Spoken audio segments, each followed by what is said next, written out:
Eastwood from IDC, and we're going to talk about how we can delineate different types of IT solutions for an IT that's in transformation. Thinking about converged infrastructure as an example of what can be done inside of IT to help align the needs of the business with the ability of IT to deliver on those needs much faster and at a much lower cost than what we've done historically. So when we sell to a CIO, it's really important to think about how we communicate all the change that's happening in the organization and the impacts that the decisions that we make have on all the day-to-day needs of keeping the existing IT organization up and running, the discrete needs of the various parts of the organization in balance with some of the larger scale operational challenges that we face. So we see IT organizations that are in change. We see IT organizations that tend to think more like a service broker. There'll be IT that's delivered on-premise very traditionally, and there'll also be IT that's delivered in a highly shared model, both on-premise and off-premise with service providers. And so what we're starting to see is the need for more end-to-end integration of resource in a way that allows us to scale these infrastructures and deliver the IT operations on top of these infrastructures in a very seamless way, no matter what the source of the IT is, whether it's our own data center or a third-party service provider's data center. When we think about converged infrastructure, it's important to think also about the transitions that we've gone through thus far, the move to a highly virtualized environment, a highly dynamic environment that really delivers and requires much more sharing of resource. And that sharing of resource connects not only from the servers, but also into the networking, into the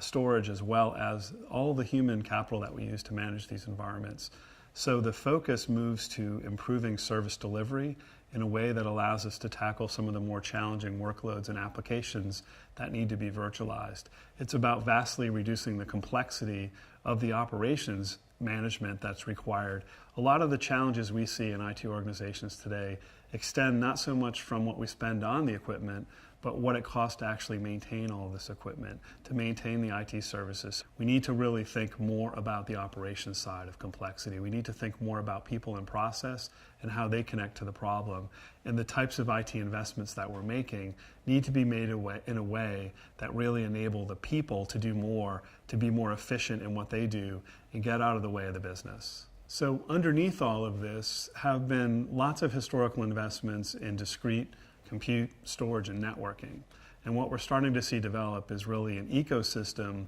of disparate tools of management. One of the biggest frustrations in the end user community today is the number of tools that are required to manage their infrastructure end to end. What they're looking for is more help in how they can bring all this together. They're looking really, in essence, for convergence of all of these tools into one ecosystem that really provides them with an end-to-end visibility that spans the compute, the storage, and the network, but also that allows them to really quickly triage up front and isolate the needs of this infrastructure so that they can solve problems faster, so they don't spend as much time digging into where the issues are, and instead they can start to focus on where the business is going, and they can think less about the operations and more about the applications that they use to run the business. So one of the biggest challenges we see in IT today is, on average, 80% of all the IT budget goes into keeping the lights on, maintaining what we have. That means that there's really precious little resource that we can invest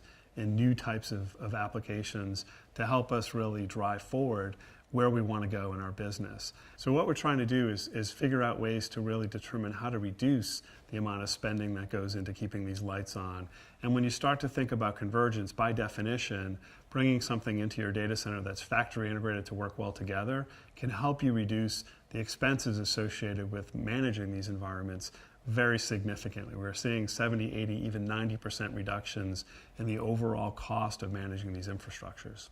When we talk to a CIO, I think it's important to frame the context in terms of all the progress that's been made in the data center. If we go back over the last 5 or 10 years, we can see some very, very significant improvements that have been made in how we deliver IT services. We spent a lot of time virtualizing the data center and becoming much more efficient in how we deliver IT. But now we're getting to a point where there's more help required from above to help us reshape the IT organization and how IT thinks about IT projects so that they're not thought of in isolation, but they're thought of really in end-to-end terms that span compute, storage, networking, as well as all the people and process in the data center. So it takes help from above, from the CIO, to help us deliver on the next challenge inside of IT, which is going faster still to drive even better efficiency in terms of the people that we have,